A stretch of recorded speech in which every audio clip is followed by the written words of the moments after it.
So ayun guys, what's up? Papunta tayo ngayon sa Timog dahil meron akong gig ngayon sa Region.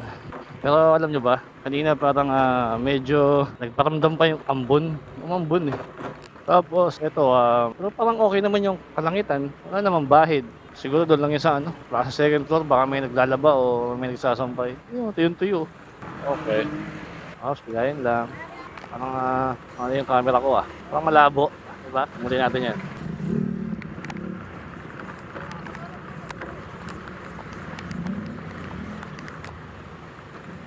Oy, may takip na yung mga lubak ngayon Kita nyo yun, may takip. Pero yung takip, parang ano lang din. Parang aspaltong ampaw. Pilipinas! Alright. Bali ngayon, binabaybayin natin tong Sub-Arte Road papunta sa Quirino Highway. Time check, 7:20. Medyo late na tayo nakalis kasi nalibang ako rin sa pag-i-edit. Kasi nga, ito first time ko kasi magamit tong GX10. Kaya parang kinulang ako sa oras. Actually, kulang talaga sa oras. Marami dapat akong task ngayong araw. Hindi ko na nagawa kasi nga inaral ko pa tong GX intercom natin. Bago excited Bakit may mga truck ngayon? May mga delikadong truck di ba? Mga dump truck. Sila yung madalas na nakaka-aksidente. Uy! Pangkrase. Ano ba naman yan? Bakit kayo nandyan? Kayo nakaharang sa daan. So yun, mabalik tayo. Alam niyo yung feeling na, syempre dahil nga meron kayong bagong gadget, syempre excited kayong magamay agad ngayong araw. Kaya eto, sinalang ko agad. Nag-test drive na agad ako, nag-sound check ako. Tapos ayun, kinabil ko agad sa...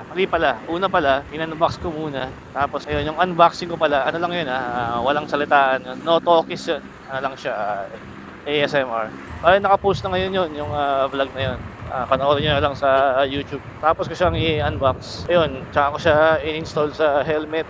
Hindi ko na na-video kasi parang ang tagal kanina Parang nahirapan ako mag-install. Kaya medyo naubos din yung oras. Kaya ayun, ginawan ko lang siya ng ASMR. Tapos nito, ayun, pagka-install, sinound check ko sa bahay. Tinawag ko kung paano gagana. Nung una, hindi ko pa napagana Ayun pala, meron pa mga settings pa. Tapos nung gumagana siya, ayun, sinubukan kong mag-test drive, sound check. Tapos, ayun, sa gusto ko malaman yung resulta, in-upload ko agad. Bali, sinalin ko agad sa PC. Tapos, ayun, tinry ko mag-edit. Yun, sumahin ng oras. Hindi ko tuloy nagawa yung mga dapat kong gawin. Tapos, eto, nasa kasagsagan pa rin tayo ng Sub-Arte Road, southbound. Papunta tayo ng Quirino Highway. Buti naman, hindi umulan. Kala ko ulan. Kasi kanina, habang nag-unbox ako, yung lakas ng ulan Ngayon, medyo basa pa yung kalye Buti naman, hindi na nagtuloy. Para makapag-vlog ako. Motovlog! Subscribe. Itong channel naman na to, ano lang to guys, parang personal vlog lang talaga. Wala oops, putang inan nyo. Tangina naman